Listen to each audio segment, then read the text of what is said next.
పోతారు. రేపు పొద్దున కలిసిన ప్రధానమంత్రి గారిని వారికి తెలియజేస్తాను. లేదు, నేను మాట్లాడేది ఇప్పుడు మన ముఖ్యమంత్రి గారే మాట్లాడతారు.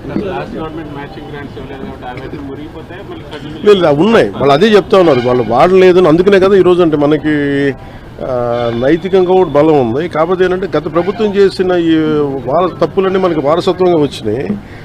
అది వాళ్ళు చేసిన తప్పులకి ఈరోజు మనం మాట పడాల్సి వస్తుంది. మాట పడుతున్నాం ఎందుకంటే ప్రజలకు ఇచ్చిన ఇది ఇంకొక ఆల్రెడీ మనం ఇంకొక 2-3 వారాల్లో దీనికి కంప్లీట్ డీటెయిల్ ఒకటి చేస్తున్నాం. జేజేఎం సంబంధించి డిపిఆర్ కూడా ఒకటి చేయాలి. ఇవన్నీ ఒక 2-3 వారాల్లో అయిపోద్ది అనుకుంటున్నాం. ఈరోజు అంటే మన వైస్ ప్రెసిడెంట్ గారిని కలుస్తాం సాయంత్రం.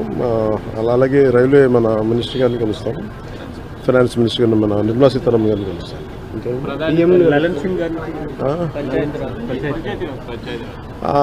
ఇప్పుడు ఉందా మనకి ఇంకా ఫైనలైజ్ చేసినట్లేదు చెప్తారు. ప్రధాని గారితో ప్రధానంగా ఏ అంశాలను ప్రస్తావించబోతున్నారు సార్?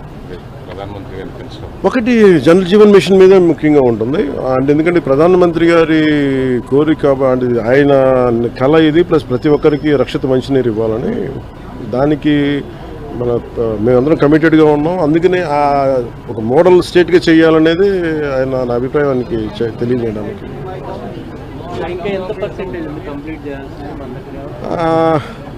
వీళ్ళు ఎలా చేశారంటే అండి, ఫస్ట్ మనకి ప్రాబ్లం ఏమవుతుందంటే, మనం ఇల్లు కట్టినా ఏం చేసినా ముందు అసలు పైప్ లైన్స్ వేయం, సువేజ్ వేయం, మన పైప్స్ ఉండవు మన దగ్గర. ఇప్పుడు సమస్య ఏముందంటే మన దగ్గర వేసిన పైప్ లైన్స్నే మళ్ళీ వీళ్ళు సరిగ్గా ఫ్లో లేదు. డిజైనింగ్ లోపాలు చాలా ఉన్నాయి. ఆ డిజైనింగ్ లోపాలు ఒకళ్ళు కరెక్ట్ చేయాలి. అలాగే మనం అలాగే డిజైనింగ్ లోపాలతో పాటు ముఖ్యంగా ఏంటంటే ఈ వాటర్ ప్రెషర్ ఒకటి సరిపోవట్లేదు. ప్రతి ఒక్కరు ఇండివిజువల్ హౌసెస్ వాళ్ళు ఓన్ మన మోటార్లు పెట్టి లాగేస్తూ ఉన్నారు. మిగతా ముందుకెళ్ళే వాళ్ళకి రావట్లేదు, కొంచెం హైట్లో ఉండే వాళ్ళకి రావట్లేదు. ఇవన్నీ చాలా పారామీటర్స్ కన్సిడర్ చేసి మనం భవిష్యత్తుకు ఆలోచించాలి. అందుకని వీటి మీద నేను ముందు నుంచి రివ్యూస్ చేస్తున్నప్పుడు నేను ప్రతిసారి ఇదే చూస్తున్నాను. ఇక్కడ మనం ఉన్నప్పుడు 4 అడుగులు ఒక 100 ఇల్లు ఉంటే వాళ్ళకి నీళ్ళు రావట్లేదు. అలాగే ముందున్న ఒక 2 కిలోమీటర్ల ఏరియాకి వస్తుంది, నెక్స్ట్ పక్కన ఉన్న వీటికి రావట్లేదు. ఇవన్నీ మన పిఠాపురంలోనూ చాలా క్షేత్రస్థాయి పర్యటనలు ఇవన్నీ నేను పరిశీలించాను. ఓవర్ హెడ్ ట్యాంక్స్ ఉన్నాయి. మనకి డ్రింకింగ్ వాటర్ మనకి surface drinking water facilities. Pipe డిజైనింగ్లో వీళ్ళు చాలా మొండిగా పైప్ వేసి తవ్వేస్తున్నారు కదా, దానికి చాలా కన్సిడర్ చేయాలి. ప్రెషర్ ఎవరిని తీసుకుంటారా, లేదంటే ఎక్స్ట్రా మీటర్ ఏమైనా మోటార్లు వేసి తోడేస్తారా, వాటికి ఏం చేయాలనేది మనకు ఆర్డబ్ల్యూఎస్ శాఖ కూడా దీనికి కొంత బాధ్యత వహించాలని చాలాసార్లు తెలియజేశాను. ఈ సౌర విద్యుత్ ఒప్పందాలకు సంబంధించి ఆంధ్రప్రదేశ్ గతంలో ముఖ్యమంత్రిగా ఉన్నటువంటి జగన్మోహన్ రెడ్డికి దాదాపు 1750 కోట్ల రూపాయలు ముడుపులు ముట్టినట్టుగా అమెరికన్ న్యాయస్థానంలో అభియోగాలు నమోదైనాయి. దీనిపైన అది నేను లాస్ట్ 2-3 డేస్ నుంచి ఒకసారి మొత్తం పరిశీలిస్తా ఉన్నాను. ఒకసారి మన ముఖ్యమంత్రి గారితో మాట్లాడి దీని మీద కలిసి సమిష్టి ఒక నిర్ణయం మన అభిప్రాయం తెలియదు. వీటన్నిటి మీద ఉన్నాయి డిమాండ్స్, వీటన్నిటి పరిశీలించి దాని వెల్కమ్ దీన్ని తెలియజేస్తాం, మా అభిప్రాయం తెలియజేస్తాం. రాష్ట్రంలో రోజుకు కుంభకోణం బయటపడతాం. ఈ రోజు మళ్ళీ తిరిగి కడప ఎయిర్పోర్ట్ సంబంధించి 150 కోట్లు, అట్లనే అంతకుముందు శ్రీకాకుళం జిల్లాలో కానీ అంటే సమోసాలకే 9 కోట్లు, అలా కాదండి, సమోసాలకే 9 కోట్లు అనుకున్నప్పుడు ఇవన్నీ మనం చూడాలి. అంటే ఇది అంటే చాలా బాధ్యతారాహిత్యం, భయాలు లేవు, పారదర్శకత లేదు, అకౌంటబిలిటీకి వీఆర్ పేయింగ్ ద ప్రైస్. ఇదేంటి భవిష్యత్తులో ఇలాంటి పునరావృతం కాకుండా చూడాలి. ఒకటి వాళ్ళు చేసిన దానికి వాళ్ళని అకౌంటబిలిటీ తీసుకురావడం, 2 భవిష్యత్తులో ఇలాంటి పునరావృతం కాకుండా ఉండటం, రెండింటి మీద ఆలోచిస్తారు. నోటీసులకి స్పందించకుండా తప్పించుకుని తిరుగుతున్నారు ఆయన ఒక్కళ్ళే గారు, మిగతా చాలా మంది కూడా విచారణకు రమ్మంటే రాకుండా తప్పించుకుని తిరుగుతున్నారని చెప్తున్నారు. పోలీసులు ఆ విధంగా వాళ్ళు పట్టుకోలేకపోతున్నారా, లేకపోతే ఏంటి అసలు? అంటే చిత్తశుద్ధి లేదా పోలీసులకు వాళ్ళకి అరెస్ట్ చేయడానికి కానీ వాళ్ళు పట్టుకోవడానికి కానీ, లేదంటే వాళ్ళు తిరుగుతున్నారా, ఏంటి sir? Let the police do their job, let me do my job. నా పని నేను చేసుకున్నాను, వాళ్ళ పని వాళ్ళు చేయాలి కదా. గత గవర్నమెంట్ లో అయితే ఎక్కడున్నా చెప్తున్నారు వాళ్ళు ఢిల్లీ నుంచి కూడా పట్టుకెళ్ళిన సందర్భాలు అలా అనిపించట్లేదా ఇప్పుడు?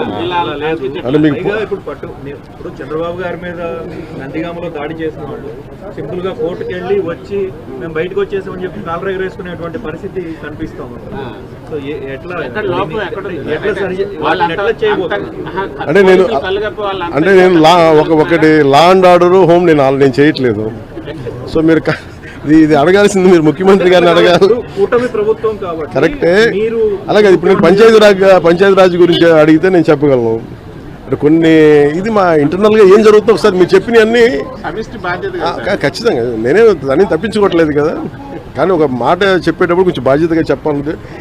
సో మీరు మా మీడియా మిత్రులు అడిగారు ఢిల్లీలో, ఇవన్నీ నేను ముఖ్యమంత్రి గారి దృష్టికిను హోంమంత్రి గారి దృష్టికి తీసుకెళ్తాను. ఏం చెప్పంటారు చెప్పండి, మీ మాటకు నేను తీసుకెళ్తానని. అంటే మిమ్మల్ని అంత ఇబ్బంది పెట్టినప్పుడు, అంత ధైర్యంగా ఆంధ్ర పోలీసు ఉన్నప్పుడు ఈరోజు ఆంధ్ర పోలీసు ఎందుకు తట్టుపాయిస్తున్నారు అడగాలి కదా, ఖచ్చితంగా అడుగుతాను. జలశక్తి మినిస్టర్ పాటిల్ గారిని కలవడం, మెయిన్ జేజేఎం జలజీవన్ మిషన్కి సంబంధించిన పనులు అడగడానికి వచ్చాను. బడ్జెట్ ఒకటి, టైంలో ఒకటి ఎక్స్టెన్షన్ చేయమని. గత ప్రభుత్వం ఏం చేసిందంటే, వైసీపీ ప్రభుత్వం వాళ్ళు సర్ఫేస్ వాటర్ నుంచి తీయమంటే వాళ్ళన్నీ గ్రౌండ్ వాటర్లో తీసేసి చాలా వరకు మల్టీ విలేజ్ స్కీమ్స్ అనౌన్స్ చేసి చాలా తక్కువగా చేసి పర్సంటేజ్. ఒకటి మ్యాచింగ్ గ్రాంట్ ఇవ్వకపోవడం వల్ల మన కేవలం లెస్ దెన్ 2,000 కోట్ల రూపాయలు వాళ్ళు రాష్ట్రానికి వాడారు. వాళ్ళు మ్యాచింగ్ గ్రాంట్ ఒకటి ఇవ్వకపోవడం, ఇంకా మనకి 16,000 కోట్లు ఇంకా వాడుకోవాల్సింది, దానికి సంబంధించి ఒకటి. అలాగే ఈ సర్ఫేస్ వాటర్ నుంచి తీసుకోవాలని కొంచెం ఎక్స్ట్రా ఖర్చు అవుతుంది, దీని మీద మాట్లాడుకున్నాం. సో ఒకసారి వాళ్ళ సహాయ సహకారాలు అడగటానికి, అలాగే ప్రధానమంత్రి గారు కూడా ఇంకా ఒకసారి తెలియజేస్తామని చెప్పారు మనం అడిగిన ఇవన్నీ డిమాండ్స్ అని.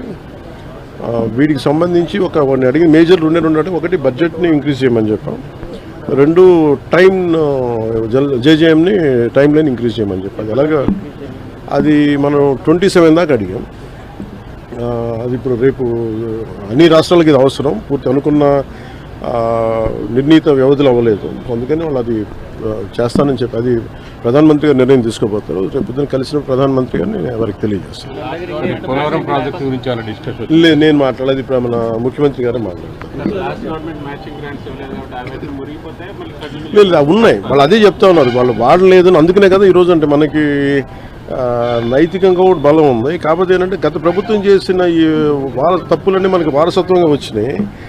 అది వాళ్ళు చేసిన తప్పులకి ఈరోజు మనం మాట పడాల్సి వస్తుంది, మాట పడుతున్నాం.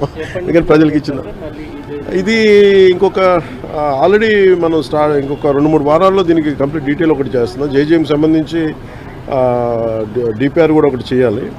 ఇవన్నీ ఒక 2-3 వారాల్లో అయిపోద్ది అనుకుంటున్నాం. ఈరోజు అంటే మన వైస్ ప్రెసిడెంట్ గారిని కలుస్తాం సాయంత్రం, అలాగే రైల్వే మన మినిస్టర్ గారిని కలుస్తాం, ఫైనాన్స్ మినిస్టర్ గారిని మన నిర్మలా సీతారామన్ గారిని కలుస్తాం.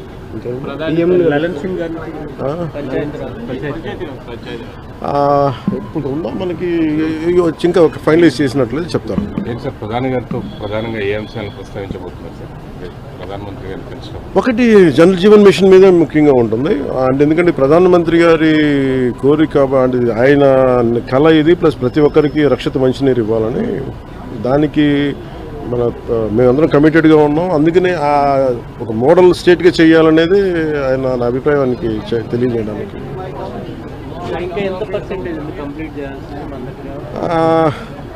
వీళ్ళు ఎలా చేశారంటే అండి, ఫస్ట్ మనకి ప్రాబ్లం ఏమవుతుందంటే, మనం ఇల్లు కట్టినా ఏం చేసినా ముందు అసలు పైప్ లైన్స్ వేయం, సువేజ్ చేయం, మన పైప్స్ ఉండవు మన దగ్గర. ఇప్పుడు సమస్య ఏముందంటే మన దగ్గర